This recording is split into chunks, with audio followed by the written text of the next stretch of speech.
Praise the Lord. पुन्हा एक वराच्या भक्तीमध्ये सूचनामध्ये मी तुम्हाला सर्वांचं स्वागत करतो. परमेश्वर चांगला आहे, बायबल नंतर त्याची दया सनातन आहे. यावेळेस आपण परमेश्वरच्या वचनामध्ये जाणार आहोत. गेल्या आठवड्यामध्ये तुम्ही काय शिकला होता? आवाज यायचा झाला. काय शिकला होता? जे दयाळू ते धन्य, कारण त्यांच्यावर दया होईल. दया केली का दयाळू झाला का? आठवडाभर तुम्ही कोणावर दया केली का? कारण बायबल अपेक्षा करते, येशू ख्रिस्त काय म्हणतो, जे दयाळू आहेत, म्हणजे तो आमच्याकडून अपेक्षा करतो, मंडळीकडून अपेक्षा करतो. जो त्याच्या मागं जातो त्या प्रत्येक व्यक्तीकडून ख्रिस्त अपेक्षा करतो की आम्ही नुसतेच विश्वासणारे नसावेत, तर आम्ही दया करणारे देखील असावेत. आणि जर तुम्ही दया केली असेल तर त्याचा आशीर्वाद म्हणून तुमच्या महत्त्वाच्या वेळेस, ज्यावेळेस तुम्हाला खरी गरज आहे त्यावेळेस तुमच्यावर दया करण्यात येईल. हालेलुया. पण जर तुम्ही कठीण बनला असाल, दया करण्याची संधी असून सुद्धा जर तुम्ही दया केली नसेल, तर तुमच्या वेळेस, म्हणजे ज्यावेळेस तुम्हाला दयेची गरज असेल त्यावेळेस तुमच्यासाठी दया उपलब्ध होणार नाही. हा जमिनीचा सिद्धांत आहे. जमिनीला बी दिलं तर जमीन तुम्हाला पीक देईल, आणि जमिनीला काटे दिले तर जमीन तुम्हाला काटेच देईल.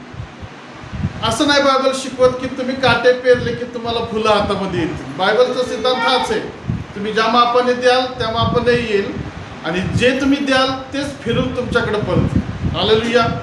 आणि त्यामुळे दया करणं फार गरजेचं आहे, दयाळू होणं देखील गरजेचं आहे.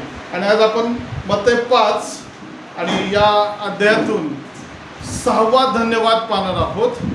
मत्ती सुवर्तमान याचा 5वा अध्याय आणि त्याच्यामध्ये 6वा धन्यवाद पाहणार आहोत. वचन 8व्या वचनाकडे आपण आलेलो आहोत. आणि 8वं वचन माहिती आहे का काय दिलेलं आहे तिथे? कोणता धन्यवाद आहे? जे अंतःकरणाचे शुद्ध ते धन्य, कारण ते देवाला पाहतील. देवाच्या प्रिय लोकांना, पुष्कळ वर्षापासून जग काय करत आहे? देवाला शोधण्याचा आणि पाहण्याचा प्रयत्न करत आहे. या जगामध्ये आज वेगवेगळ्या प्रकारचे धर्माचे, जातीचे, पंथाचे, रूढी परंपरा पाळणारे लोक आहेत, आणि ते लोक आपापल्या परीने देवाला पाहण्याचा, देवाला शोधण्याचा प्रयत्न करतात. देव कसा आहे? देव कुठं आहे? देव कसा दिसतो? हा प्रश्न बऱ्याच वर्षापासून मानवाच्या मनामध्ये आहे. परंतु पवित्र शास्त्र सांगतं की जो खरा देव आहे तो असा सहजासहजी दृष्टीस पडत नाही, कारण तो पवित्र आहे. परमेश्वर पवित्र आहे.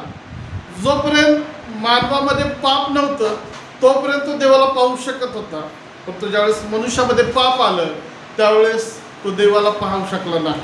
म्हणजे तेथून देवाची आणि त्याची सहभागिता तुटली, पवित्रता नष्ट झाली, आणि पवित्र नष्ट झाल्यामुळे तो पवित्र देवाला पाहू शकला नाही.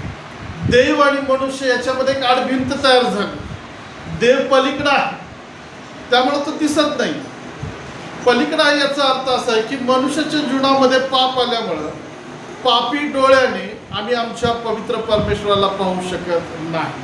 परंतु येशू ख्रिस्ताच्या द्वारे, येशू ख्रिस्ताच्या मध्यस्थीच्या द्वारे आम्ही परमेश्वराला पाहू शकतो. हालेलुया.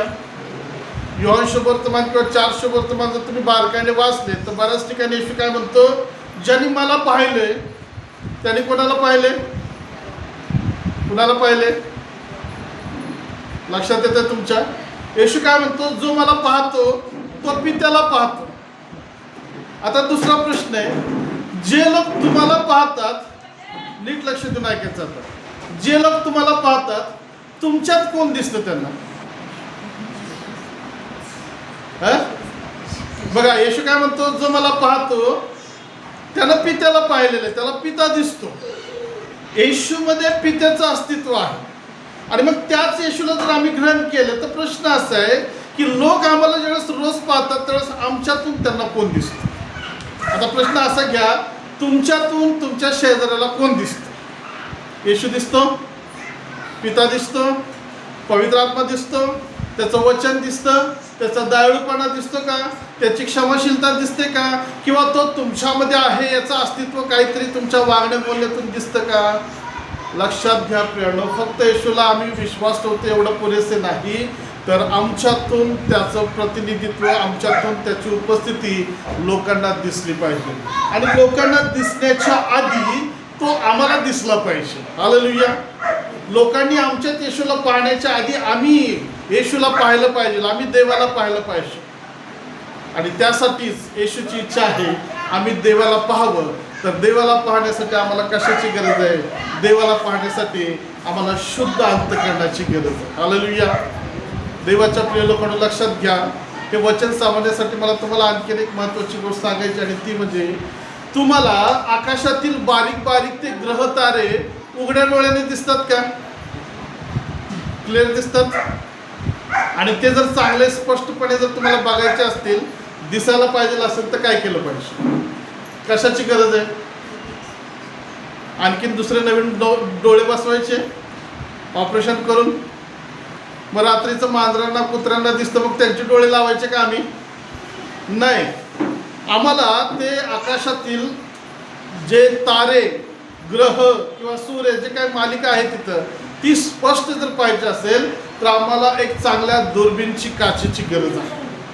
ज्यावेळेस आम्ही त्या दुर्बीनचा उपयोग करतो त्यावेळेस स्पष्टपणे आम्हाला त्या आकाशातील सगळ्या गोष्टी दिसतात. तशाच प्रकारे लांबची वस्तू आम्हाला एकदम छोटीशी दिसते. चंद्र आम्हाला एकदम लहान दिसतो, पण तो स्पष्ट दिसत नाही. मग चंद्राच्या पृष्ठभागावर काय काय आहे, त्याचं काय तिथलं वातावरण आहे, हे जर आम्हाला व्यवस्थित दिसायचं, समजायचं असेल, तर आम्हाला एका चांगल्या दुर्बीनची गरज आहे. आणि ज्यावेळेस तुम्ही दुर्बीन लावता त्यावेळेस तुम्हाला स्पष्ट दिसतं. हालेलुया. हालेलुया. देव असंच आम्हाला सहजासहजी दिसणार नाही. आणि जर त्याला पाहायचं असेल तर एक दुर्बिणीची व्यवस्था प्रभूने केलेली आहे. आणि ती दुर्बीण काय आहे? तर वचन 8 मध्ये काय म्हटलेलं आहे? जे अंतःकरणाचे शुद्ध ते धन्य आहेत. ज्यावेळेस एखाद्या मनुष्याचं अंतःकरण शुद्ध होतं, शुद्धता येते, आणि त्यावेळेस त्याला देवाचं दर्शन घडतं. कारण वचन तसंच सांगतं, कारण ते देवाला पाहतील. हालेलुया. शुद्ध अंतःकरणाशिवाय तुम्ही आणि मी देवाला पाहू शकत नाही.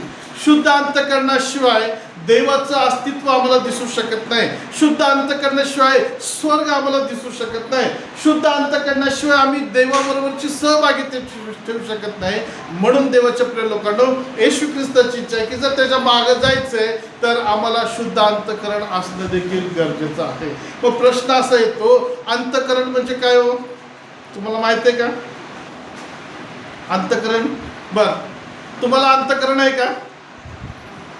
तुम्हाला अंतःकरण आहे का? का तुम्ही असंच रोबोट सारखे बिना अंतःकरणाचे आहे की नाही? बर, तुम्हाला जीभ आहे का? जीभ आहे. आता तिथंच 5वा अध्याय काढा आणि दुसरं वचन वाचा बरं. मत्ती 5:2 काय म्हटलं बघा. हा, मोठ्याने वाच. अजून कोणीतरी मोठ्याने वाचा. अजून कोणीतरी वाचा. अक्षय, पुढे अजून मधले कोण वाचते का? काय समजलं तुम्हाला या वचनात? बायबल काय सांगतं? येशू तोंड बंद करून शिकवत नाही. कसं शिकवतो? मग तुम्ही कसं बोललं पाहिजे? मला ते तोंड बंद करूनची भाषा समजत नाही, ते दान नाहीये. मला तुम्ही बोललेलं समजतं मोठ्याने, म्हणून तुम्ही तोंड उघडून बोलायला शिका. आहे की नाही?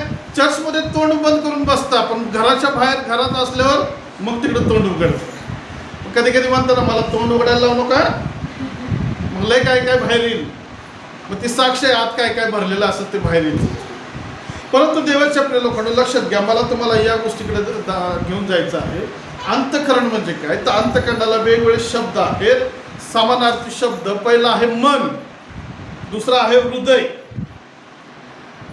आम्ही हृदयाची व्याख्या देतो त्याला, पण वास्तविक जर पाहिलं तर अंतःकरण हा शब्द वापरण्यात आलेला आहे रूपात्मक दृष्टिकोनातून. पण खरं जर शब्दशः जर त्याचा अर्थ घेतला तर मन येतं. मन, हृदय सुद्धा येऊ शकत नाही. मन, ज्याला माइंड म्हटलेलं आहे, आणि हे जे मन आहे आमच्या जीवनाला कंट्रोल करणारं एक साधन आहे. मन हे दिसत नाहीये परंतु क्रियाशील आहे. मन दिसतं का तुम्हाला? बरं, मेंदू दिसतो का तुम्हाला? मेंदू आहे. मेंदूच्या आतमध्ये जी सतसत विवेक बुद्धी आहे, विचार करण्याची शक्ती ज्याला म्हटलेलं आहे, मेंदू जो विचार करतो त्या क्रियेला पॉझिटिव्ह निगेटिव्ह ठरवण्याचं जे काम आहे किंवा त्या क्रियेला चलन करण्याचं काम किंवा थांबवण्याचं जे काम असेल ते कोण करतं? ते विचार शक्ती करतं, ज्याला मन असं म्हटलेलं आहे.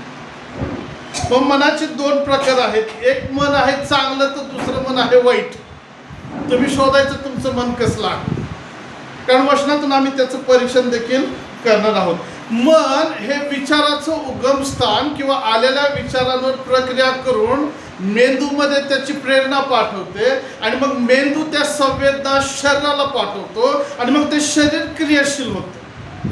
आता उदाहरणार्थ तुम्हाला जर मी सांगितलं, प्रश्न असा आहे की तुम्हाला एखादा तांब्या उचलायचा आहे, मग तुम्ही तांब्या उचलून विचार करता का तांब्या उचलण्यासाठी आधी विचार करता? तुमचं मन आधी विचार करतं का शरीर आधी काम करतं? आता तुम्ही इथं बसलेलं आहे आणि तुम्हाला हा संदेश बोर झाला, मग तुम्ही डायरेक्ट उठून जाता का आधी मनात येतं उठून जायचं? लक्षात येतं तुमच्या? मन काम करतं आणि मन मेंदूला आदेश देतं, मेंदू शरीराला आदेश देतो आणि मग तुमचं शरीर उठून पायाच्या द्वारे बाहेर जातं किंवा मोबाईल बघत बसतं किंवा तुम्ही इकडे तिकडचे विचार करता. डोळे माझ्याकडे लागलेले असतात आणि तुमचं मन कुठं भटकत असतं? आता कुठे आहे तुमचं मन? हालेलुया. तुमचं आता मन जागेवर आहे का? लक्षात घ्या मनाची अवस्था काय आहे. आणि म्हणून हे जे मन आहे या मनावर आमचं जीवन अवलंबून आहे. जर मन आमच्या ख्रिस्ताच्या ठाई लागला असेल तर आमचं शरीर ख्रिस्ताकडे जाईल आणि मन आमचं जगाच्या ठाई लागलं असेल तर आमचं शरीर जगाकडे जाईल. हालेलुया. म्हणून येशू ख्रिस्त काय म्हणला? जिथे तुमचं धन आहे तिथं तुमचं पाय आहेत असं म्हणलंय का? काय आहे तुमचं? बँकेत बॅलन्स आहे का काय? तुमचे पाय बँकेत जात नाहीत, तुमचं मन आधी तिथं जातं. मग व्याज किती आला असेल, मग तुमचं मन बाजारात फिरतं, पाय जात नाहीत बाजारात. मन तुमचं सगळं हिशोब करतं आणि ज्यावेळेस मन स्थिर होतं आणि मेंदूला आदेश देतं की आता बाजारात जायचंय, त्यावेळेस शरीर आपोआप तिथं जातं. अशाच प्रकारे आत्मिक जीवनामध्ये ख्रिस्ताच्या मागे जर आम्हाला चालायचं असेल तर शरीराच्या आधी मनानं ख्रिस्ताला अनुसरणं आणि चालणं गरजेचं आहे. दुसरी गोष्ट आहे की मन किंवा हृदय, पवित्र शास्त्र सांगतं, सर्वात कपटी आहे. इर्मियाच्या पुस्तकामध्ये जर तुम्ही गेला तर मनाचं वर्णन करण्यात आलेलं, हृदयाचं वर्णन केलं. हृदय सर्वात कपटी आहे, त्याचा भेद कुणाला समजत नाही. हृदय याचा अर्थ हे आमच्या शरीरामध्ये असणारं हृदय आहे का? ते नाही प्रियांनो. जे मानवी हृदय आहे ना त्या हृदयाविषयी नाही वचन सांगत, ते मनाविषयी सांगतं. मन सगळ्यात कपटी आहे कारण तिथूनच सगळ्या हालचाली घडतात. ते केंद्रस्थान आहे मानवी जीवनाला कंट्रोल करण्याचं, चालवण्याचं, मानवी जीवनामध्ये कार्यशील होण्याचं ते केंद्र आहे. आणि शास्त्र सांगतं ते सगळ्यात कपटी आहे कारण त्या मनामध्येच ते विचार येतात. मगाशी पास्टरनी चांगलं आम्हाला सुंदर उदाहरण दिलं. आणि मग ते फळ खाल्लं, आधी फळ खाल्लं का आधी चर्चा झाली? हो, फळाविषयी आधी फळ खाल्लं का चर्चा झाली? मग त्या बोलण्यामध्ये शास्त्र म्हणतं तिनं पाहिलं, तिला ते मनोरम वाटलं, चांगलं वाटलं. वाटलं म्हणजे कशाच्या द्वारे वाटलं? मिक्सरमध्ये वाटलं? पाट्यावर नाही. तिथं तिचं मन काम करत होतं, ती मनामध्ये तिच्या सगळ्या त्या गोष्टी चालू होत्या आणि मग ते मन त्या ठिकाणी पाप करण्यास प्रवृत्त झालेलं आहे. लक्षात घ्या, मनामध्ये कपटपणा आहे, मनामध्ये द्वेष आहे आणि असे द्वेष, कपट घेतलेलं जर मन ख्रिस्ताच्या मागे जात असेल आणि म्हणत असेल मी ख्रिस्ताचा आहे, तर तो ढोंगीपणा आहे. आणि अशा कपटानी, मनाच्या कपटानी किंवा मनात कपट भरलेला जर व्यक्ती असेल तर तो देवाला पाहू शकत नाही. हालेलुया. तुमच्या लक्षात येत आहे? मग आता पहिला मुद्दा आम्ही पाहणार आहोत, शुद्ध अंतःकरण किंवा शुद्ध मन कशाला म्हटलेलं आहे. पहिल्या मुद्द्यामध्ये आम्ही जाणार आहोत शुद्ध अंतःकरण किंवा शुद्ध मन. मग हे समजण्यासाठी आपण स्तोत्र संहिता याचा 32वा अध्याय आणि पहिलं दुसरं वचन आपण वाचणार आहोत. स्तोत्र संहिता याचा 32वा अध्याय मिळालं सर्वांना, आणि त्याचं पहिलं आणि दुसऱ्या वचनावरती आपण मनन करूया. वाचा कोणीतरी. हा,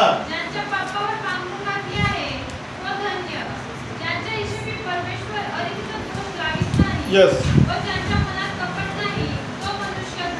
दाविदाला समजलं होतं की क्षमा होणं फार गरजेचं आहे, कारण दावीद त्या क्षमेच्या अनुभवातून गेलेला. ज्यावेळेस त्यानं पाप केलं आणि त्याला समजलं सेवकाच्या द्वारे की मी देवाविरुद्ध वागलेला आहोत, त्यावेळेस त्याने पश्चाताप केला. स्तोत्र 51 त्यानं लिहिलं आणि त्या अनुषंगाने मग तो आता या ठिकाणी काय म्हणतो, ज्याच्या अपराधांची क्षमा झालेली आहे, ज्याच्या पापावर पांघरून घातलं आहे तो धन्य. प्रश्न असा आहे, तुमच्या पापाची क्षमा झाली काय? जे अर्थ तुम्ही शांत ते अर्थ नाही झाली, बरोबर ना? मत्तई 5:2 लक्षात ठेवायचं. मी उभा असलो की नाही, तुमच्या लक्षात यायला पाहिजे. काय म्हणलंय मत्तई 5:2? तोंड उघडून तुमच्या पापाची क्षमा झाली का? तुमच्या अपराधांवर पांघरून घालण्यात आलंय का? तुमच्या हिशोबी परमेश्वर अधर्माचा दोष लावतो का? म्हणजे तुम्ही कसे आहात? म्हणा, मी धन्य व्यक्ती आहे. मी धन्य व्यक्ती आहे. हालेलुया. चांगला आशीर्वाद आहे ना? धन्य होणं चांगलं आहे ना? पण पुढे एक अट्ट दिलेली ना आणखीन एक दुसऱ्या वचनात, व ज्याच्या मनात कपट नाही तो मनुष्य धन्य. क्षमा झाली ही चांगली गोष्ट आहे, परंतु तिथपर्यंतच मर्यादित राहणं फार धोक्याचं आहे. क्षमा झाली चांगली गोष्ट आहे, परंतु क्षमेच्या बरोबर त्या व्यक्तीचं वैयक्तिक जीवन देव अपेक्षा करतो. जर मी त्याच्या जीवनातून पापाची क्षमा केलेली आहे, परंतु त्याच्या मनात जर त्यानं अजून कपट धरून ठेवला असेल तर तो आशीर्वादित व्यक्ती नाही. हालेलुया. वचन सांगतं, मी नाही सांगत. बघा दुसरं वचन काय म्हणतं, दुसरी ओळ, ज्याच्या हिशोबी परमेश्वर अधर्माचा दोष लावत नाही व ज्याच्या मनात कपट नाही तो मनुष्य धन्य. आज परिस्थिती अशी झालेली आहे की क्षमा पावलेले सगळेच आहेत. पावले की नाही क्षमा, पण तो फार थोडे असे आहेत की त्या क्षमेबरोबर त्यांचं मन शुद्ध आहे. पण बरेच असे आहेत क्षमा झालेले आहे, परंतु कपटी मन अजून काही गेलेलं नाही. कपटपणा अजून काय बाहेर आलेलं नाही. कपटपणा अजून तसाच तिथं राहिलेला आहे. मग ते कशासारखं आहे माहिती का? घर सगळं रंगरंगोटी करून चकाचक केलेलं आहे, परंतु एक कोपरा अजून तसाच ठेवला की ज्याला झाडलंच नाही. कोड्याचं जाळं, घाण धुरळा सगळा तिकडं तसंच ठेवलेलं आहे आणि बाकीचं सगळं रंगवलेलं आहे. देवाच्या प्रिय लोकांनो, येशू ख्रिस्त आम्हाला काय शिकवतो की नुसतं क्षमा पाहून आमचा उपयोग नाही, तर त्या क्षमेबरोबर आमचं हृदय शुद्ध असायला पाहिजे. म्हणून वचन म्हणतं, ज्याच्या मनात कपट नाही तो व्यक्ती धन्य. आता प्रश्न तिसरा असा आहे की मग तुम्ही असं स्वतःला म्हणू शकता का, माझ्या मनात कपट नाही? 1 योहान 1:8 मध्ये काय म्हटले, जो आपले पापे पदरी घेतो म्हणजे कबूल करतो. मी तुम्हाला म्हणणार नाही की तुम्ही जबरदस्तीने कबूल करा, मी कपटी आहे असं म्हणा. परीक्षा करा स्वतःची, मी कसा आहे. म्हणून आम्हाला समजलं पाहिजे की शुद्धतेशिवाय आम्ही देवाला पाहू शकत नाही. कपटीपणा जर हृदयामध्ये असेल, मनामध्ये, अंतःकरणामध्ये असेल आणि आम्ही प्रार्थना करतो, कपट ठेवलेलं आहे तसंच, आणि आम्ही आशीर्वाद मागतो, कपट ठेवलेलं आहे तसंच, आणि आम्ही संदेश देतो, आम्ही चमत्काराची सभा घेतो, वेगवेगळ्या आम्ही सेवा करतो, पण कपट असेल तर लक्षात घ्या, त्या ठिकाणी देवाचं नीतिमत्वाचं कार्य घडत नाही. त्यांना तो काय म्हणतो, मी तुम्हाला मत्तई 7:22 मध्ये ओळखत नाही. का? त्यांनी काय साक्ष दिली, प्रभू आम्ही तुझ्या नावाने संदेश दिले, चमत्कार केले, भूते काढली, येशू म्हणतो मी तुम्हाला ओळखत नाही. का बरं? त्यांची एक साक्ष दिली. काय म्हणलंय तिथे त्यांना? क्षमा पावलेले असं बोललंय का? काय हो शब्द प्रयोग? अहो अधर्म करणाऱ्यांनो, माझ्याकडून निघून जा, मी तुम्हाला ओळखत नाही. देवाच्या प्रिय लोकांनो, ख्रिस्ताबरोबर जर रोजचं जीवन जगायचं आहे तर आम्हाला कपट बाजूला ठेवणे गरजेचं आहे. कपटीपणा घेऊन मी देवाबरोबर चालू शकत नाही. पवित्र शास्त्रात एक उदाहरण आहे याचं. येशू ख्रिस्त शिकवताना त्याने एक उदाहरण दिलेलं आहे. आणि मग तो काय म्हणतो, एक व्यक्ती मंदिरात गेला आणि प्रार्थना करू लागला. काय प्रार्थना केली? प्रभू, मी आठवड्यातून 2दा उपवास करतो, मला जे काय मिळतं त्याचा मी दशांश देतो. आणि ती प्रार्थना चालू असताना एक पापी व्यक्ती सुद्धा त्या ठिकाणी आला. कोण आला? पापी व्यक्ती. शास्त्र म्हणतं त्या व्यक्तीला बघून या माणसाची प्रार्थना चेंज झाली आणि तो काय म्हणतो, मी या पापी व्यक्तीसारखा नाही म्हणून मी तुझे आभार मानतो. Hallelujah, hallelujah. आता मला सांगा, हा दशांश पण देतो, उपवास पण करतो, मंदिरातून प्रार्थना सुद्धा करतो, आहेत ना असे सगळे बरेच लोक, परंतु दुसऱ्याविषयी मनात कपट सुद्धा तो बाळगतो. तो काय म्हणतो, मी याच्यासारखा नाही. हालेलुया. कधी कधी आमची परिस्थिती अशीच होते. आम्ही म्हणतो आम्ही धार्मिक आहे, परंतु दुसऱ्याकडे बोट दाखवताना आम्ही दुसऱ्याचे दोष दाखवतो, दुसऱ्याचे दोष काढतो, परंतु स्वतः किती दोषी कपटानं भरलेला आहे याच्याकडे आम्ही बघत नाही. हेच येशूला शिकवायचं आहे की जर माझ्या मागे यायचं आहे, मला अनुसरायचं असेल तर तुमचं हृदय, तुमचं मन शुद्ध असणं गरजेचं आहे. देवाच्या प्रिय लोकांनो, शुद्धतेशिवाय, आता शुद्धतेला दुसरा एक शब्द प्युरिटी किंवा पवित्रता, होलीनेस. तुम्ही आणि मी पवित्रतेशिवाय देवाला बघूच शकत नाही. म्हणजे दुसऱ्या शब्दात असं आहे की ज्याचे मन पवित्र तो धन्य, ते देवाला पाहतो. हालेलुया. स्वतःला जरा विचारा, माझं मन पवित्र आहे का? तुमचं मन तुम्हाला खात्री देऊ शकतं का की तुम्ही पवित्र मनाचे आहात आणि तुम्हाला देवाचं दर्शन होईल? जर खात्री देत नाही तर देवाला धन्यवाद द्या की देव आम्हाला एक संधी देतो, आम्ही गुडघ्यावर येऊन पश्चाताप करा. देव आम्हाला एक संधी देतो की आम्ही आमचं मन त्याच्या समोर द्यावं आणि त्यानं ते शुद्ध करावं. काय झालेलं माहितीये का? आम्ही विश्वासानं भरलेलो आहोत, आम्ही सहभागितेने भरलेलो आहोत, आम्ही आराधनेनं भरलेलो आहोत, आम्ही सर्व प्रकारच्या देवाच्या कार्यानं भरलेलो आहोत आणि त्याच्याबरोबर जगाच्या गोष्टीने देखील भरलेलो आहोत. हालेलुया. 50% देवाने भरलेलं आहे, 50% जगानं भरलेलं आहे. एक वचन आपण बघूया. मार्क याचं पुस्तक 7वा अध्याय 22 आणि 23 वचन जर वाचलं. मार्क शुभवर्तमान 7वा अध्याय 22 आणि 23 वाचा. जार कर्म, चोऱ्या, खून, व्यभिचार, लोभ, दुष्टपना, कपट, कामातुरपणा, हेवा, शिव्यागाळी, अहंकार, मूर्खपणा,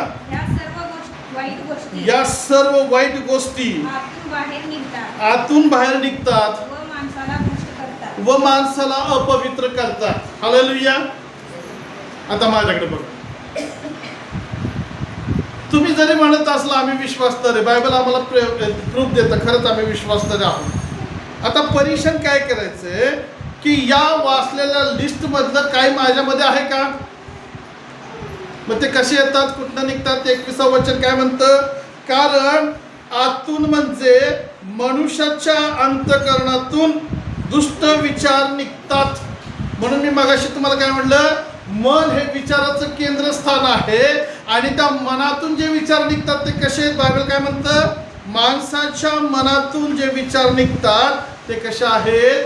ते दुष्ट आहेत आणि या दुष्ट विचारामुळं दैवी प्रगटीकरण आम्हाला येत नाही. या दुष्ट मनामुळं देवाचे जे स्वर्गीय दृष्टांत आहेत, देव दाखवतो ते आम्हाला समजत नाही. म्हणून बऱ्याच लोकांची तक्रार आहे, बायबल आम्हाला समजत नाही. का समजत नाही? मनाचं भ्रष्टीकरण आहे. दृष्टांत आम्हाला समजत नाही, आम्हाला पवित्र आत्म्यांच्या दानांविषयी कळत नाही, आम्हाला संदेश समजत नाही. याचं कारण काय? दुष्टतेने भरलेलं मन. ज्याच्या मनात या गोष्टी नाही तो मनुष्य धन्य, तो देवाला पाहिल. हालेलुया. विश्वासदाराचं आणखीन एक साक्ष तुम्हाला मला दाखवायचं आम्ही कसे आपण. स्तोत्र 28 3रं वचन. स्तोत्र 28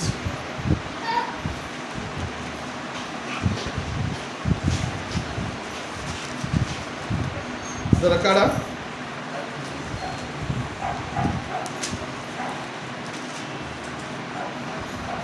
स्तोत्र 28 तिसरं वचन वाचा. मनुष्य अंधकाराचे निवारण करतो, अगदी शेवटपर्यंत जाऊन निबिड अंधकारातील. 28 अध्याय तिसरं वचन. मनात कपट असून शेजाराशी स्नेहभावाने बोलणारे असे दुर्जन व दुष्कर्मी यांच्याबरोबर मला बोलून नको. दाविदाची प्रार्थना या ठिकाणी तो काय म्हणतो तिसऱ्या वचनामध्ये. माझं थोडंसं भाषांतर वेगळं आहे. मनात दगा असून आपल्या शेजाऱ्याशी स्नेहभावाने बोलणारे. मनात दगा. दगा म्हणजे काय ते आता भाषांतर कसं आहे तुमचं. कपट.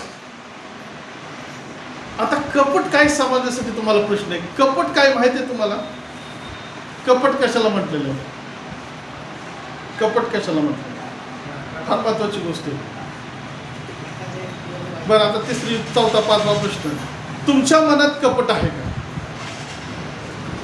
किंवा तुम्ही कपटी मनाचे आहात का. म्हणजे ते बी माहित नाही आणि कपट काय हे बी माहित नाही. तुमचं तुम्ही बोला मोकळं व्हा आहे की नाही. प्रियानो कपटाचंच ते उदाहरण त्या वचनामध्ये दिलंय. कसं दिलंय. मनात कपट आहे की नाही आणि वरतू बोलताना कसं बोलायचं स्नेहभावाने. म्हणजे मनात त्याच्याविषयी वाईट योजना आहेत परंतु बोलताना कसं बोलायचं इतकं प्रेमानं चांगलं पण आतमध्ये त्याच्याविषयी राग किंवा द्वेष आहे आणि असं जे बोलतात जे वागतात त्या व्यक्तीला कपटी म्हटलेलं आहे. यहुदी इस्करियोतने येशू बरोबर जेवला खाल्लं पिल्लं बसला सेवा केली परंतु कपटानं त्याला धरून दिलं. काय म्हणला.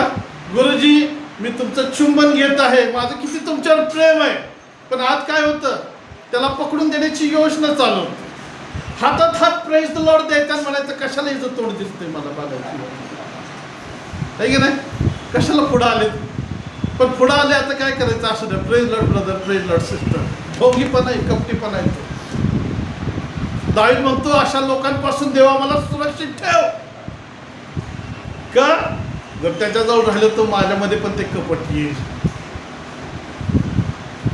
हीच गोष्ट येशू अपेक्षा करतो की जर तुम्हाला माझ्या मागे यायचं असेल स्वर्गात यायचं असेल तर तुमचं मन हे शुद्धतेने भरलेलं असायला पाहिजे. येशूच्या मनात कपट नव्हतं पण येशूच्या लोकांच्या मनात बरंच कपट आहे. बरोबर ना.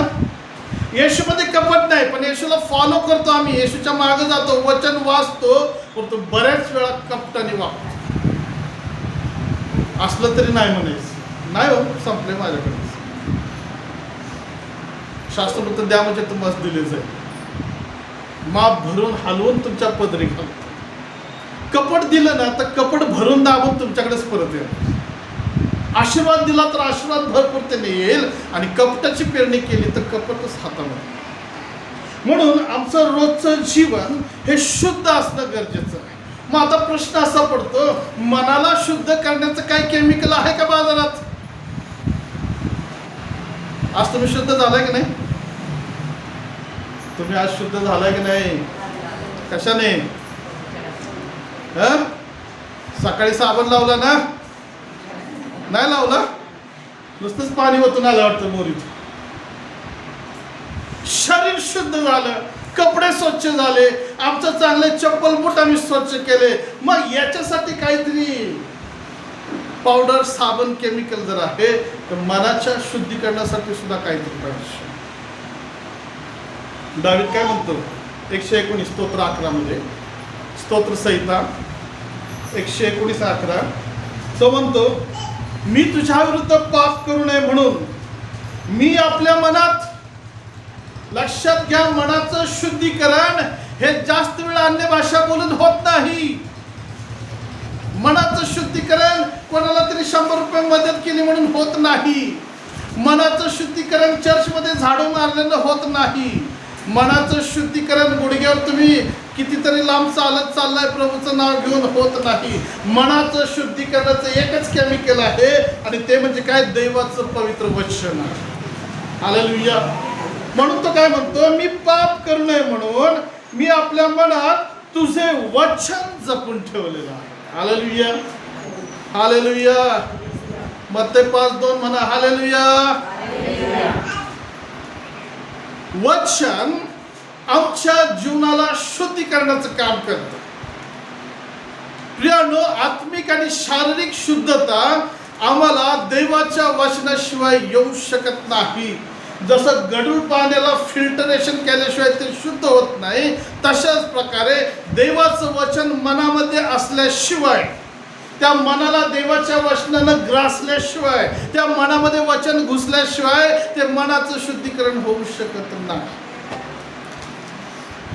तुम्ही मनात चांगला बॉडी स्प्रे मारलाय, मी मन किती प्रसन्न झालं आहे की नाही.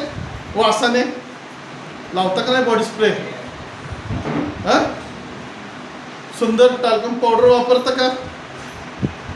सगळीकडे फेमस पॉन्ड्स. जरा चांगले वासाची पावडर लावली की मन किती फ्रेश होतं. रूम फ्रेशनर मारला की मन फ्रेश झालं. गुलाबाचा वास घेतला की मन फ्रेश झालं. आणि मग चहाचा वास घेतला की मन फ्रेश झालं. आणि बिर्याणीचा वास घेतला की मन फ्रेश होतं. ते नुसतंच फ्रेश होतं, शुद्ध होत नाही.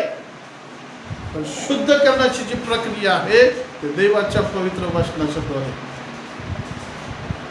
वचन तर तुम्ही खात नाही, वचन वाचत नाही, तुमच्या मनामध्ये वचन ठासून भरत नाही, तर त्याच्या जागी अशुद्धता आणि शैतानिक गोष्टी, जे मगाशी आम्ही वाचलं मार्क 7 मध्ये, की मनुष्याच्या मनातून ज्या गोष्टी बाहेर निघतात ते त्याला काय करतात? अशुद्ध किंवा अपवित्र करतात. त्या सगळ्या गोष्टी माणसाच्या मनामध्ये येतात. लक्षात घ्या, मनाचं शुद्धीकरण जर झालं तर तिथं पवित्र आत्म्याची वस्ती. Hallelujah, hallelujah. 1 कोरिंथी 3:16 मध्ये काय म्हटलेलं आहे? तुमचं शरीर हे पवित्र आत्म्याचं मंदिर आहे. तुमचं मन हे पवित्र आत्म्याचं मंदिर आहे. तुमचं हृदय हे पवित्र आत्म्याचं मंदिर आहे. आणि मग पवित्र आत्मा त्याच वेळेस वस्ती करतो ज्यावेळेस तिथं शुद्धता आणि पवित्रता असते त्यावेळेस. मग तिथे ऍसिड ओतून शुद्धता येत नाही, फिनेल ओतून शुद्धता येत नाही, नाही तर बॉडी स्प्रे किंवा पावडर, सेंट आणि काय अत्तर लावल्यानं शुद्धता येत नाही. तिथं वचनाचं केमिकल पाहिजे. बऱ्याच वेळा असं झालं, नुसतंच वचन वाचतात परंतु अनुसरण नाहीये तिथं, मनन आणि चिंतन नाही तिथं, वचनाप्रमाणे वागणं नाहीये किंवा वचनाप्रमाणे कार्यच नाही, है की नाही. घर फार घाण झालंय, ऍसिडची बाटली नेऊन वरती ठेवलेली आहे, मग ते आपोआप उतरून शुद्ध करेल काय घराला? वचन नुसतंच वाचलेलं आहे, तर त्या वचनाचं कार्य आमच्यामध्ये घडण्यासाठी आम्ही त्याला परवानगी देऊ नये. देवाच्या प्रिय लोकांनो, लक्षात घ्या, देवाला जर पाहायचं असेल आणि ख्रिस्ताबरोबरची सहभागिता शेवटपर्यंत टिकवायची असेल, रॅप्चरपर्यंत जर आम्हाला राहायचं असेल, तर आम्हाला शुद्ध आणि पवित्र राहणं गरजेचं. तुमच्या मनाला मोबाईल, तुमच्या मनाला पैसा, नातेसंबंध, जगाची मैत्री या गोष्टी जर दूषित करत असतील तर त्या बाजूला काढून टाका. कारण तुमचं मन जर दूषित झालं, अपवित्र झालं, तर देवाची वस्ती त्या ठिकाणी कधीच होत नाही. साधं लॉजिक आहे. आणि मग त्याला विचारलं, तू फळ खाल्लंस काय? तू फळ खाल्लंस का? आणि शेवटी परिणाम काय झाला? देवाने त्यांना पवित्रतेतून बाजूला केलं. ते देव म्हटला, तू माझ्या संगती सर्व काळ राहू शकत नाही. तुमचा मोबाईल तुमचं रॅप्चर चुकवल याच्याकडे लक्ष द्या. तुमचे मित्र तुम्हाला रॅप्चरला जाऊ देणार नाहीत याच्याकडे लक्ष द्या. तुमची लग्न कार्यक्रम आणि नातेवाईक रॅप्चरसाठी अडखळण बनतील याच्याकडे लक्ष द्या. वेळेतच त्याला बाजूला ठेवा आणि शुद्धता आणि पवित्रतेने देवाबरोबर चाला. दुसऱ्या मुद्द्यामध्ये आम्ही जाणार आहोत. दुसरा मुद्दा, ते देवाला पाहतील. मत्ते 5:8 वचनातली दुसरी वळ, ते वचन पूर्ण करा. मत्ते 5:8 वचन काय म्हटलेलं आहे? जे अंतःकरणाचे शुद्ध ते धन्य, कारण ते देवाला पाहतील. पाठीमागं वाचा. जे अंतःकरणाचे शुद्ध ते धन्य, कारण ते देवाला पाहतील. हा, आता वचन असं वाचायचं, ते जे ना जे काढायचं आणि काय करायचं? आपलं नाव तिथं ठेवायचं आणि ते हा शब्द आहे ना तिथं आपलं नाव लिहायचं आणि ते वचन पूर्ण करायचं. कसं? हा, वाच. संगीता अंतकरणाची शुद्ध, हा संगीता धन्य, कारण ती देवाला पाहते. आपण टाळ वाजूया का जरा त्याच्यासाठी?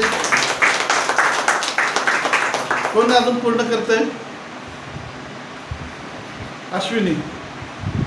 अश्विनी अंतकरणाची शुद्ध, हा अश्विनी धन्य, कारण ती देवाला पाहते. आपण तिच्यासाठी देखील टाळ्या वाजूया. अजून कोण घेते आपलं स्वतःचं नाव? आता मी असं सांगतो बघा, आता विचारपूर्वक ऐकायचं मग वाचायला घ्यायचं. ज्यांचं अंतकरण शुद्ध नाही ते वाचणार नाहीत. आता कोण वाचते बघ, मला कळलं आता तुम्ही कसे आहेत ते. ज्योती अंतकरणाची शुद्ध, हा ते ज्योती धन्य, कारण ती देवाला पाहते. टाळ्या वाजूया त्यांच्यासाठी. अजून दीपाली अंतकरणाची शुद्ध, हा. दीपालीची धन्य, कारण ती देवाला पाहते. अजून कोण? टाळ्या वाजवा टाळ्या. अक्षय. हा टाळ्या वाजवा त्याच्यासाठी. शास्त्र काय सांगतं? आम्हाला खात्री पाहिजे, विश्वास पाहिजे स्वतःविषयी. जर शंका असेल, अविश्वास असेल तर आम्ही देवाला प्रसन्न करू शकत नाही. त्यामुळे माझ्यामध्ये ते जर गुण असतील तर मी बोलायला घाबरणार नाही. माझ्यामध्ये जर शुद्धता असेल तर मी घाबरणार नाही, मी बोलणार. पण माझ्यामध्ये जर पाप असेल, अशुद्धता असेल तर मी बोलणार नाही. मी काय करणार? गप्प बसणार. काही हरकत नाही जरी आम्ही नाव घेऊन वाचलं नाही. पण हे कशासाठी तुम्हाला नाव घ्यायला लावलेलं आहे की ते वचन आम्ही स्वतःला लागू करून घ्यावं. ते माझ्यासाठी. म्हणून तिथं येशून नाव दिलं नाही, तिथं आम्ही स्वतःचं नाव फिलअप करावं. बरोबर. आता दुसरा मुद्दा आहे की ज्यांचं अंतकरण शुद्ध आहेत त्यांच्यासाठी आशीर्वाद काय आहे की ते देवाला पाहतील. हालेलुया. आम्ही देवाला पाहणार. हालेलुया. आम्ही देवाला बघणार, आम्ही देवाला भेटणार. हा एक मोठा आशीर्वाद आहे. जर तुम्हाला खात्री आहे तुमचं अंतकरण शुद्ध आहे तर येशूचं वचन कधी व्यर्थ जात नाही. तो म्हणतो ती व्यक्ती देवाला पाहणार. हालेलुया. आता प्रश्न आहे, देवाला पाहणे म्हणजे काय होतं?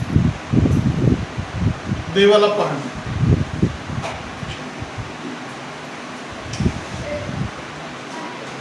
काय करायचं? आता देवाला पाहणे शब्दशः अर्थ थोडासा वेगळा आहे त्याचा पवित्र शास्त्राप्रमाणे. देवाला पाहणे म्हणजे नुसतं डोळ्याने बघणे एवढं मर्यादित नाही. येशू नुसतं पाहण्याविषयी सांगत नाही की देवाला बघितलं आता झालं, संपला विषय, संपला तुमचा. डोंगर बघितला, विषय संपला, डोंगराला विसरून गेलो. विमान बघितलं, पुढं निघून गेलं, विषय संपला. देवाला पाहणे म्हणजे नुसतं बघायचं आणि सोडून द्यायचं असा विषय नाही. तर देवाला पाहणे म्हणजेच या ठिकाणी पहिली गोष्ट ती देवाबरोबरची सहभागिता. जी सहभागिता पापामुळे तुटलेली आहे, अशुद्धता नसल्यामुळे, अपवित्रता आल्यामुळे देवाने माणसाला लांब केलं, ख्रिस्त येशूमध्ये परत एकत्रित आणलेलं आहे. परंतु आताच्या जीवनामध्ये बऱ्याच वेळा आम्ही काय करतो? परमेश्वराच्या सहभागितेतून बाजूला जातो. कशामुळं? कपटीपणामुळं. कधी कधी कपटीपणा आमचा आम्हाला समजतो आणि पवित्र आत्मा टोचणी देतो आणि मग आपोआप आमची प्रार्थना खाली येते. आमचं धार्मिक लेवल आपोआप खाली येते कारण तिथं आम्हाला टोचणी लागते. लाज वाटते देवासंगती बोलायला. तुम्हाला कदाचित झालं की नाही मला माहित नाही, पण ज्यावेळेस माझ्याकडून काही चुकीच्या गोष्टी घडतात पवित्र आत्मा लगेच टोचतो. कधी कधी देवाच्या समोर प्रार्थना करायला लाज आणि भीती सुद्धा वाटते. कोणत्या तोंडाने मी देवाच्या समोर जातो? पण ख्रिस्त आमच्यासाठी कैवारी आहे की तो मध्यस्थी करतो आणि क्षमा करतो. मग या ठिकाणी देवाला पाहणे म्हणजे पहिली गोष्ट ती परमेश्वराबरोबरची सहभागिता. स्तोत्र 23:6, स्तोत्रसंहिता 23वा अध्याय 6वं वचन आपण वाचूया.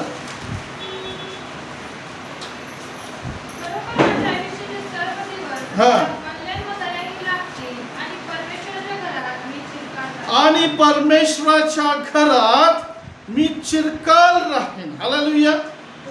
व परमेश्वराच्या घरात जो व्यक्ती राहील तो देवाला पाहिल का नाही? पाहणार की नाही? मग देवाला जर पाहायचं असेल तर आम्हाला कुठं असायला पाहिजे? परमेश्वराच्या घरामध्ये, स्वर्गामध्ये आम्हाला जायला पाहिजे. एक व्यक्ती आला आणि म्हटला निकेदेम त्याचं नाव. स्वर्गाच्या राज्यात जायसाठी काय करायचं प्रभू? काय म्हणलं येशूने? नव्याने जन्मल्याशिवाय स्वर्गाचं राज्य पाहता येत नाही आणि पाण्याने आत्म्याने जन्म झाल्याशिवाय स्वर्गाच्या राज्याच्या आत जाता येत नाही. म्हणजे सहभागिता आम्हाला फार गरजेची आहे स्वर्गामध्ये. मग याच्यासाठी देवाचं वचन काय सांगतं? दावीद काय म्हणतो? आणि परमेश्वराच्या घरात मी चिरकाल राहीन. देवाच्या प्रिय लोकांनो, देवाची इच्छा आहे, ख्रिस्ताची इच्छा आहे की देवाला पाहणे म्हणजे देवाबरोबरची बैठक, देवाबरोबरची सहभागिता, देवाबरोबरचे गपशप, देवाबरोबरचं संभाषण. या गोष्टी तो व्यक्ती करेल जो व्यक्ती शुद्ध अंतःकरणाचा असेल. प्रगटीकरणामध्ये काय म्हटलेलं आहे? जो दार उघडतो मग मी काय करेन? आत जाईन आणि आतून दाराची कडी मी लावेन. असं आहे का? मग कसं आहे? मी त्याच्याबरोबर जेवेन आणि तो माझ्या हातावर पाणी घालेल. असंच आहे ना? नाही. वचन काय म्हणतं? येशू काय म्हणतो? मी त्याच्याबरोबर जेवेन आणि तो माझ्याबरोबर जेवेन. हालेलुया. ही सहभागिता, फेलोशिप, देवाबरोबरची सहभागिता. दुसरं आहे देवाला पाहणे म्हणजे युगानुयुग देवाबरोबर राज्य करणे. नुसतं पाहणे नाही, तर त्याच्याबरोबर त्याच्या राज्यामध्ये राज्य करणे. प्रगटीकरण 23वा अध्याय 4थं वचन. प्रगटीकरण 22वा अध्याय 4थं वचन. 22:4 काय म्हणतात? ते त्याची मुख पाहतील. ते त्याचे मुख पाहतील. थांबा, ते म्हणजे कोण? तिच्यासाठी टाळ्या वाजवा जरा जोरात. ते म्हणजे कोण? जे मगाशी नावं घेऊन वाचले ना ते. मग जे वाचले नाहीत त्यांचं काय? पण काय हरकत नाही. मग 5 मध्ये येतो. मग ते 5 मध्ये येतो. आता राहू द्या, काढू नका, पण लक्षात द्या. मग तिथं काय म्हणले? जे अंतःकरणाचे शुद्ध ते आहे ना तिथं. मग प्रगटीकरण तेच सांगतात. ते लोक कुठले लोक? जे मग ते 5 मध्ये दिलेले लोक आहेत ना. कुठले? जे दयाळू आहेत. कुठले? जे अंतःकरणाचे शुद्ध आहेत. कुठले? जे धार्मिकतेचे भुकेले आहेत. कुठले? जे अंतःकरणाने लीन नम्र आहेत. ते लोक. इथं कुठल्या मंडळीचं नाव दिलेलं नाहीये, कुठल्या पालकाचं नाव दिलं नाही, कुठल्या संस्थेचं नाव दिलं नाही. इथं अट्ट एकच आहे की जे त्या धन्यवादामध्ये दिलेले लोक आहेत ते लोक त्याचे मुख पाहतील. हालेलुया. येशू काय म्हणतो? मत्ते 5:8 मध्ये, ज्या अंतःकरणाचे शुद्ध ते धन्य आहेत कारण ते देवाला पाहतील. प्रगटीकरण म्हणतात ते त्याचे मुख पाहतील. ह्या मुखाविषयी जर तुम्ही अभ्यास केला तर लक्षात घ्या, येशू म्हणतो मी त्याच्या तोंडाकडे पाहू शकलो नाही, इतकं त्याच्या चेहऱ्यातून तेज निघत आहे. योहान म्हणतो प्रगटीकरणामध्ये, मी उपडा पडलो त्याच्या समोर, इतकं त्याचं तेज आहे. दानिएल म्हणतो त्याचं मुख इतकं प्रकाशानं जळजळीत अग्नीसारखं सूर्याच्या प्रकाशापेक्षा जास्त आहे, मी ते पाहू शकत नाही. वचन म्हणतं तेच मुख जे पवित्रतेने गौरवानं भरलेलं आहे, तेजानं भरलेलं आहे, सामर्थ्यानं भरलेलं आहे, तो म्हणतं ते मुख ते लोक पाहतील. हालेलुया. मोशे म्हटला, प्रभू मला तुझं मुख पाहायचं आहे. काय म्हटला परमेश्वर? मोशे माझं मुख तू पाहू शकत नाही, भस्म होशील, जळून जाशील, त्या राखेचं अस्तित्व सुद्धा राहणार नाही. इतकं परम तेज माझ्या मुखामध्ये, नुसत्या तेजानं तू जळून जाशील. मुख बघायचं तर फारच लांब राहील. योहान तेच म्हणतो, ते लोक जे या पृथ्वीवरती पवित्रतेने, शुद्धतेने, देवाच्या वचनाप्रमाणे चाललेले, ते अतिपवित्र मुख देवाचं पाहतील. हालेलुया. हालेलुया. म्हणा, मी देवाचे मुख पाहणार. मी देवाचे मुख पाहणार. का तुम्हाला बोलायला आवडत आहे? ज्यावेळेस आम्ही तोंडाने कबूल करतो ना, त्यावेळेस आम्ही जाहीर करतो माझा विश्वास तसा आहे. हालेलुया. देवाचं मुख पाहायचंय का? शुद्धतेशिवाय पाहू शकत नाही. देवाचं मुख पाहायचंय का? पवित्रतेशिवाय आम्ही पाहू शकत नाही. परंतु ज्याच्यामध्ये ज्याचं मन शुद्ध आणि पवित्र आहे तेच लोक देवाला पाहतील. पुढं कव्हर करा वचन. काय म्हटलेलं आहे? व त्याचे नाव त्यांच्या कपाळावर असेल. ते त्याचे मुख पाहतील व त्याचे नाव त्यांच्या कपाळावर असेल. म्हणजे शिक्का मारण्यात येईल की हे माझे लोक आहेत. Hallelujah, hallelujah. कोणाचे लोक आहेत तुम्ही? तुमच्या कपाळावर काय आहे? टिकल्या? नाम? काहीतरी गोंधन? ते नाही.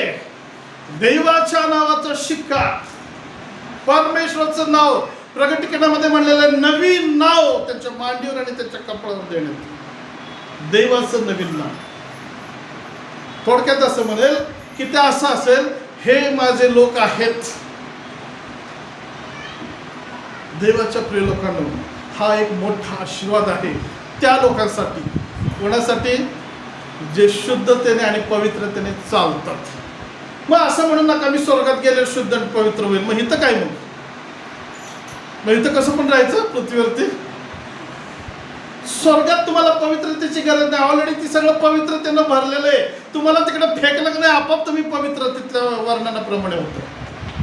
इकडे या पृथ्वीवरच्या जगामध्ये आत्मिक आणि शारीरिक, कौटुंबिक, सामाजिक जीवनामध्ये आम्हाला प्रत्येक गोष्टीमध्ये पवित्रता पाहिजे. मग ती बोलण्यातली पवित्रता, पाहण्यातली पवित्रता, वैचारिक पवित्रता, ऐकण्यातली पवित्रता, एखाद्याला मार्गदर्शन करण्यातली पवित्रता, शिकवण्यातली पवित्रता, कपड्यांमधली पवित्रता, तुमचे चप्पल, बूट आणि जे काही तुम्ही खाता पिता त्या प्रत्येक गोष्टीमध्ये पवित्रता पाहिजे. हालेलुया. दानिएल म्हणला ते जेवण मी खाणार नाही. का हो? जत्रेला जाता की नाही? माही जत्रा, पाहुणे मेवणे बोलवतात, जातात, पळतात. त्या मटणाच्या घासासाठी 100 किलोमीटर प्रवास करतात. पण तो सुवार्थ सांगायला 2 पावलं कोण जात नाही. जेवण. पण दानिएल म्हणला मी नाही खाणार ते. मी स्वतःला विटाळ होऊ देणार नाही असं तो बोलला. म्हणजे त्यानं काय केली? पवित्रता राखली त्या ठिकाणी. योसेफ म्हणला मला नको ते शारीरिक संबंध, त्याने कपडे सोडले. शारीरिक शुद्धता राखली त्याने. देवाच्या प्रिय लोकांना, फक्त मी पवित्र पवित्र हा विचार तुम्हाला पवित्र करत नाही, तर वचनाच्या द्वारे ज्यावेळेस तुम्ही चालता त्यावेळेस तुमच्यामध्ये पवित्रतेची क्रिया घडते. साधं नाहीये विश्वासाचं ख्रिस्ती जीवन जगणं. ते एका रश्शीवर, दोरीवर चालण्यासारखं आहे, बॅलन्स करण्यासारखं. तुम्हाला वाटत असेल आम्ही बायबल वाचलं, प्रार्थना केले, देव खुश झाला आणि मला रॅप्चरमध्ये घेऊन जाईल. नाही, त्याला बऱ्याच परीक्षा पास कराव्या लागतात. शास्त्र म्हणतं ज्याच्या मनात कपट नाही तो धन्य आहे, त्याला आशीर्वाद आहे. तिथंच प्रगटीकरण 22:5 मध्ये काय म्हटलं बघा? पुढे रात्र असणार नाही. आणि त्यात दिव्याच्या अथवा सूर्याच्या प्रकाशाची गरज नाही. कारण प्रभू देव त्यांच्यावर प्रकाश पाडेल आणि ते युगानुयुग राज्य करतील. आणि ते परत ते आला का शब्द आहे ना? आणि ते युगानुयुग राज्य करतील. मंडळी आम्ही म्हणेल काय? किती हळू आहे. विश्वास नाही वाटतं, म्हणजे राज्य करायची काही इच्छा नाही वाटतं. एक वर्षाचं राज्य बस तुम्हाला. शास्त्र म्हणतं युगानुयुग, असंख्य युग, कितीतरी युग आहे, त्याचा लिमिट नाही. इतके युग ते राज्य करतील. तुम्ही हळूच म्हणता आम्ही.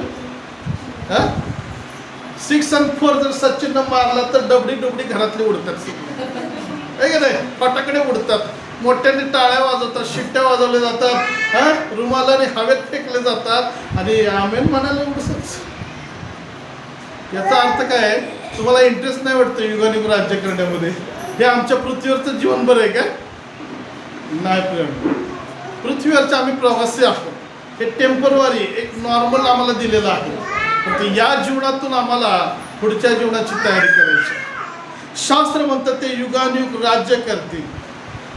देवाची इच्छा आहे आम्ही गुलाम नसावे, आम्ही राज्य करणारे असावे. Hallelujah, hallelujah. म्हणा मी युगानुयुग राज्य करणार. मी गुलाम नाही. गुलाम राज्य करत नाही, लक्षात ठेवा. गुलाम मरतात आणि राजे लोक राज्य करतात. इब्रिकराच्या पत्रामध्ये म्हटलेलं आहे की तुम्ही कोण आहात? तुम्ही राष्ट्रीय याजकगण, त्याची निवडलेली पवित्र प्रजा आहात. राजे लोक, तुम्ही राजे घराण्याचे लोक आहात, गुलामगिरी करणारे लोक नाही. म्हणून तो म्हणतो जर तुम्ही राजे आहात तर तुम्ही पवित्र असणं गरजेचं आहे. तुम्ही राजे आहात, याजक आहात, तर तुम्ही शुद्ध असणं गरजेचं आहे. साधं तुमचं बोलणं आणि शब्द उच्चार देखील शुद्धतेमध्ये असणं गरजेचं आहे. हालेलुया. जाता जाता तुम्हाला एक लहानसा प्रश्न आहे. तुम्ही जे रोजचे शब्द बोलता, ऐकता, सांगता, चिडता, काय पण करता, तुम्हाला काय वाटतं देवाचं लक्ष तुमच्याकडे असेल का नसेल? योबाचे पुस्तक 1 अध्याय.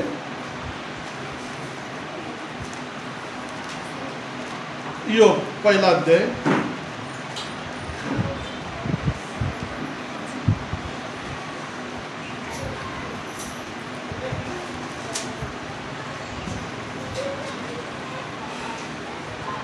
बावीसावं वचन वाचा. या सर्व प्रसंगात योबाला हसून पाप झाले नाही व अनुचित कृत्य केल्याचा आरोप त्याने देवावर केला नाही. आता 2 अध्याय 10वं वचन वाचा.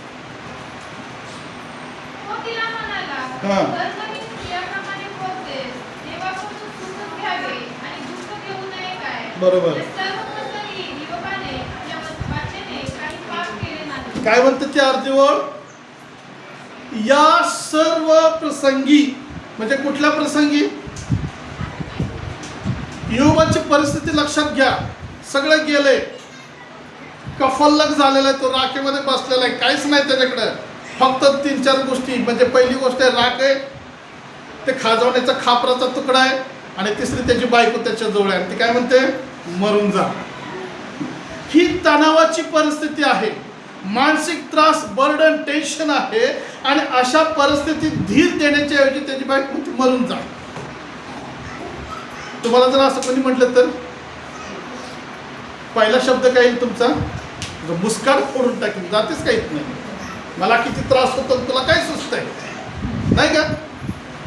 रागाच्या त्या त्रासाच्या परिस्थितीमध्ये बायबल म्हणतं योबाने आपल्या वाचेने कोणतं पाप केलं नाही. ही कोण साक्ष देतं योबाची? योबाची साक्ष कोण देत आहे? योबाची बायको, मेवना, पोरं, जावई, सून, कोण? बायबल योबाची साक्ष देतं. म्हणजे लक्षात घ्या, बायबलचं लक्ष म्हणजे देवाचं लक्ष योबाच्या तोंडाकडे, जिभेकडे आहे.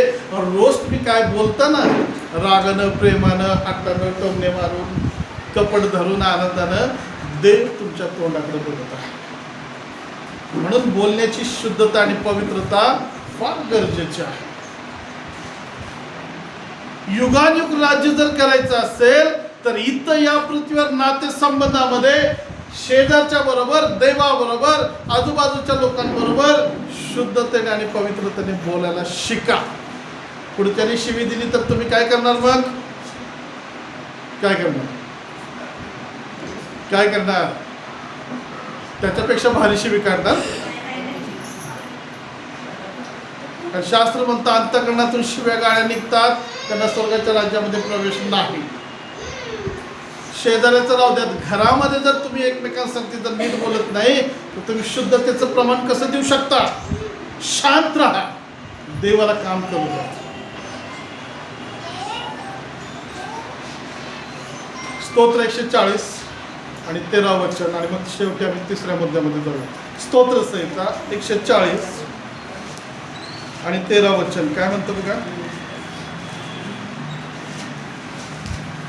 काय? देवाचा आत्मा तुमची भेट घेत आहे का?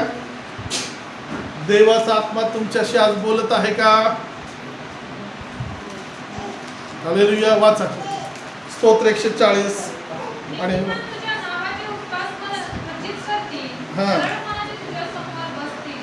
काय म्हटलेलं आहे? नीतिमान तुझ्या नावाचे उपकार स्मरण करतील, निश्चय उपकार स्मरण करतील. पण पुढे असं म्हणलंय, सरळ मनाचे तुझ्या समोर बसतील. हालेलुया. देवाच्या त्या पवित्र स्थानामध्ये, देवाच्या समोर आमने सामने तेच लोक बसतील ज्यांचं मन सरळ आहे. हालेलुया. सरळ म्हणजे कसं हो? सरळ म्हणजे कसं? मत्ती 5:8 ज्याचं मन शुद्ध आहे, स्तोत्र 32:2 ज्याच्या मनात कपट नाही ते लोक देवाच्या समोर बसतील, असं देवाचं वचन सांग. तुम्ही बसणार का नाही हे तुमच्यावर अवलंबून आहे. म्हणून लक्षात घ्या, प्रार्थना करा. मग आता हे सगळं समजलं, मग आता आम्ही काय करायचं? मग पवित्र आत्मा दाखवतो का माझ्यामध्ये शिवीगाडी आहे? स्वतःला चेक करायचं. मग ते 7 मध्ये वाचल्याप्रमाणे. मग माझ्यामध्ये हेवा आहे का? राग आहे का? पक्षपातीपणा आहे का? मग माझं मन कपटानं भरलेलं आहे का? असं जर उत्तर तुमच्या आतमध्ये येत असेल तर आज तुम्हाला एक संधी आहे पश्चाताप करण्याची. ते तिसरा आणि शेवटचा मुद्दा आहे, आत्ताच पश्चाताप करा. तिसरा आणि शेवटचा मुद्दा काय आहे? आत्ताच पश्चाताप करा. मत्ती 3 अध्याय 8 वचन. मत्ती 3 अध्याय 8 वचन काय म्हणतात त्या ठिकाणी? यास्त पश्चाताप पश्चातापास योग्य ते फळ द्या. हालेलुया. कोण बोलत आहे? वचन सांगता आम्हाला, यास्त पश्चातापास योग्य असं फळ द्या. पश्चाताप 2 प्रकारचा आहे. एक योग्य प्रकारचा आणि दुसरा खोट्या प्रकारचा. अयोग्य. आता पश्चाताप करायचा आणि उद्या परत पाप करायचं. पण वचन आम्हाला सांगतं की योग्य असे फळ द्या. कारण वचन 10 मध्ये तिथं म्हणले, 3:10 मध्ये, आता झाडाच्या मुळाशी कुऱ्हाड ठेवली आहे. जे जे झाड चांगले फळ देत नाही ते तोडून अग्नीत टाकले जाते.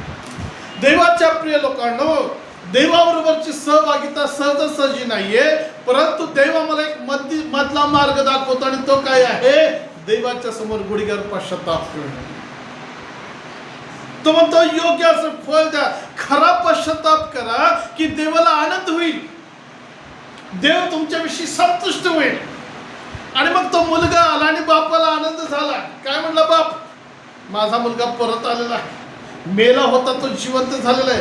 कारण त्या उदळ्या मुलामध्ये तो खरा पश्चाताप होता, जो बापाकडे जातो आणि म्हणतो तुझ्या विरुद्ध स्वर्गाविरुद्ध मी पाप केलेला. बसा देवाच्या समोर. तो वरवरचा पश्चाताप करू नका, देवा मी पापी आहे, पापी आहे. देवाला हा पश्चाताप आवडत नाही. देवाला तो खरा पश्चाताप लागतो. आमची प्रत्येक पाप त्याला सांगावी लागतात. देवा, हे कपट माझ्यामध्ये आहे, या कपटाने या व्यक्ती संगती मी वागलेलो आहे. देवा, माझ्या जिभेमध्ये हे वाईट शब्द आहेत, मी ते शब्द वापरलेले आहेत. देवा, माझ्यामध्ये तो कुजकेपणा आहे. देवा, माझ्यामध्ये हेवा आहे. हेच वचन सांगतं, जो आपले पाप पदरी घेतो म्हणजे ते कबूल करतो, होय माझ्यामध्ये असं असं आहे, हे योग्य फळ आहे.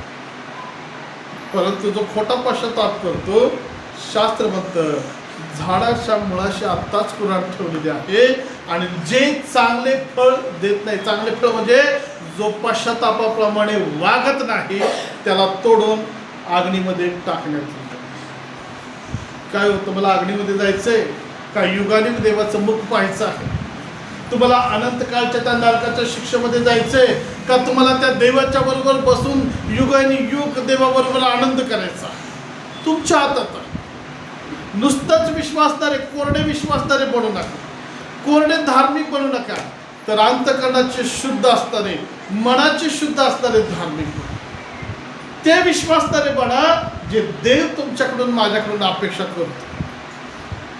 मुखवटा घातलेले विश्वासणारे, मुखवटा घातलेले धार्मिक, स्वतःला तुम्ही धार्मिक समजता, चांगली गोष्ट आहे, परंतु देवाने तुमची धार्मिकता दाखवावी. काय तुम्हाला असं वाटतं का की आज मी पश्चाताप करणं गरजेचं आहे? तर आपल्या जागेवरती उभं राहूया आणि आपली पाप पदरी घेऊया. कारण आज जर रॅप्चर झाला आणि पश्चाताप केलेला नसेल तर स्वर्गाच्या राज्यामध्ये जाता येत नाही. किंवा आज जर तुम्हाला मरण आलं आणि पश्चाताप केलेला नसेल तरी देखील तुम्ही स्वर्गाच्या राज्यात जाऊ शकता. आणि म्हणून रॅप्चर किंवा मरण हे कधी येईल आम्हाला माहिती नाही. त्याच्या आधी आम्ही पश्चाताप करूया आणि एक निर्णय घेऊया की प्रभू ह्या धन्यवादाप्रमाणे मला चालायचा, मला तू शुद्ध कर. एचकेल म्हणतो, परमेश्वर म्हणतो, मी तुम्हाला शुद्ध पाणी शिंपडेन आणि तुमचं ते कठीण हृदय मी बदलून टाकेन, तुम्हाला मांसमय हृदय देईन, मला हाक मारणार मी नव्हतो. प्रभूला म्हणा, प्रभू ते पापी मन, ते कपटी मन, ते स्वार्थी मन, ते लबाड मन, जे काही तुमचं मन असेल ते प्रभूला सांगा माझ्यातून काढून टाक आणि शुद्ध हृदय, शुद्ध मन, शुद्ध अंतःकरण मला दे. जे तुझे विचार करते ते अंतःकरण मला दे, जे तुझ्या वचनानं भरलेलं असते. ते मन मला दे जे पवित्रतेने आणि शुद्धतेने भरलेलं असते. मला धु आणि स्वच्छ कर. प्रार्थना.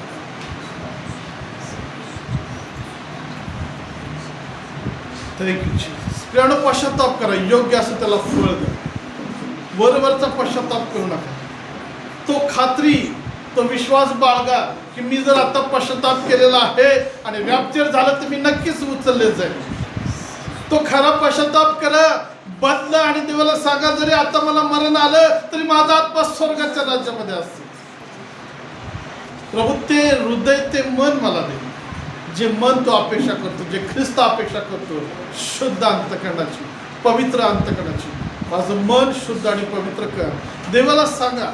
प्रियानो, आज तुम्ही थोडक्यात पश्चाताप कराल, परंतु आता घरी गेल्यानंतर आज देवाच्या समोर बसा आणि ती लिस्ट बाहेर काढा की प्रभू हे हृदय माझं असला घाणेरडं आहे, माझं शुद्धीकरण कर. तुझा पुत्र येशू याच्या रक्तानं मला शुद्ध कर. स्वर्गातून पाहणारे आमच्या जिवंत सेनाधीश बाप्पा, मग ते 5:7 मध्ये आज आम्ही पाहिला तो धन्यवाद. जे अंतःकरणाचे शुद्ध ते धन्य ते देवाला पाहतील. होय प्रभू, आम्ही देवाला पाहावं ही तुझी इच्छा आहे. आम्ही तुझं मुख पाहावं, तुझ्यासमोर अनंत काळ आम्ही बसावं, तुझी सहभागिता करावी. परंतु आमची जी अशुद्धता आहे ही आमच्यासाठी अडखळण झालेलं आहे. प्रभू, आम्ही प्रार्थना करतो, देवा तुझं वचन दावीद म्हणतो त्याप्रमाणे तुझ्या वचनानं आम्हाला शुद्ध कर. तुझा पुत्र येशू याच्या रक्तानं धू, आमच्या मनाचं नवीनीकरण कर, शुद्धीकरण कर, आमच्या मनाचं रूपांतर कर येशूच्या नावाने. प्रभू, चोऱ्या, शिवेगाळी, खून, वाईट आणि जे काही तुला नको असतं रे गोष्टी माझ्या आणि देवा आमच्या मनामध्ये, आमच्या हृदयात, अंतःकरणात आम्ही ठेवलेल्या आहे. आज आम्ही तुला परवानगी देतो, आमच्यातून काढ ते सगळे येशूच्या नावाने. आमच्यावरती ते शुद्ध पाणी ओत आणि आमचं ते हृदय बदलून टाक येशूच्या नावाने. तुझं मन आम्हाला दे, ख्रिस्ताची चित्तवृत्ती येशूच्या नावामध्ये आमच्यामध्ये येऊ दे. यासाठी की आम्ही तुला पाहावं, आम्ही रॅप्चरमध्ये असावं. मंडळीसाठी प्रार्थना करतो, ज्यांनी खरा पश्चाताप केला त्यांनी योग्य फळ देण्यासाठी, वागण्या बोलण्यासाठी सहाय्य कर. जे पश्चातापाला कमी पडत आहे, पवित्र आत्म्या तू त्यांची मदत कर, त्यांना कृपा कर. प्रभू, आजच्या दिवसापुरतंच आम्ही शुद्ध अंतःकरणाचे असू नये, तर तुला भेटेपर्यंत आमचं अंतःकरण शुद्ध असावं, असं तू दैनंदिन कर. तो प्रार्थना करतो, जे आज यूट्यूबवर ते संदेश ऐकतील आणि पाहतील, येशूच्या नावात त्यांच्या अंतःकरणामध्ये तू कार्य कर, त्यांना देखील बदलण्यास तुझी कृपा कर. आता आम्ही विभक्त होत असताना आम्हा सर्वांचं ताबा तुझ्या हातात घे. तुझी दया आणि तुझी कृपा आम्हा प्रत्येकासाठी असू दे. प्रभू, फक्त याच वेळेपर्यंत मर्यादित आम्ही न राहता रोजच्या जीवनामध्ये आम्ही शुद्ध आणि पवित्रतेने चालावं, वागावं, बोलावं, पाहावं, सांगावं. प्रत्येक गोष्ट आम्ही तुझ्या वचनाप्रमाणे करावी म्हणून तो आम्हाला कृपा. सर्व सन्मान आणि गौरव तुला देऊन इथून पुढची वेळ आम्ही तुझ्या हातात देऊन प्रार्थना येशूच्या नावात केली म्हणून ऐक पित्या. आमेन, आमेन, आमेन. आता देवचं बाप, देवचं पुत्र आणि देवचं पवित्र आत्मा यात्रैकीची प्रीती, कृपा, शांती, पवित्र आत्म्याचा अभिषेक आणि मार्गदर्शन तुम्हा सर्व सत्य आतापासून सदा सर्व काळ असो. Amen, amen. Praise the lord. प्रार्थना संपलेली, एकमेकांना भेटा. काही सूचना असतील तर आणखी देतो.